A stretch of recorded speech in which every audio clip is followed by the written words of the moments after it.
Շնորհակալություն, Տիկին Գրիգորյան, ձևակերպումը, թե ինչ է տեղի ունենալու հեծի հետ կախված է նրանից, թե ամեն մեկը իրեն ոնց է դիրքավորում այդտեղ։ Եթե դուք հիմա ձեզ դիրքավորում եք որպես հեծի շահերի, հեծի ներկա սեփականատերերի շահերի պաշտպան, ապա ձեր ընկալման բնական է, որ դա պետք է ընկալվի որպես խլել։ Մի բան, որ ձեզանից կամ ձեր կողմից պաշտպանված մարդկանցից է պակասելու։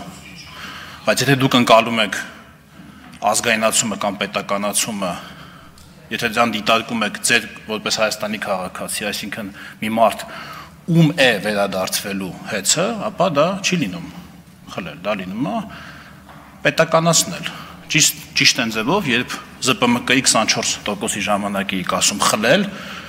այն դեպքում, երբ դա ձեզ է վերադարձվել, դուք հենց անձամբ ձեզ։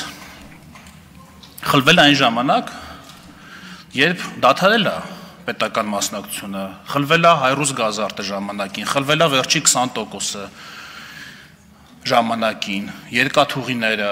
հեծը ժամանակին 2002-ին մասնավորեցվելուց։ Այդ ժամանակ Հայաստան ձեզանից, մեզանից խլել են հեծը եւ տվել են մասնավորին 2002-ին։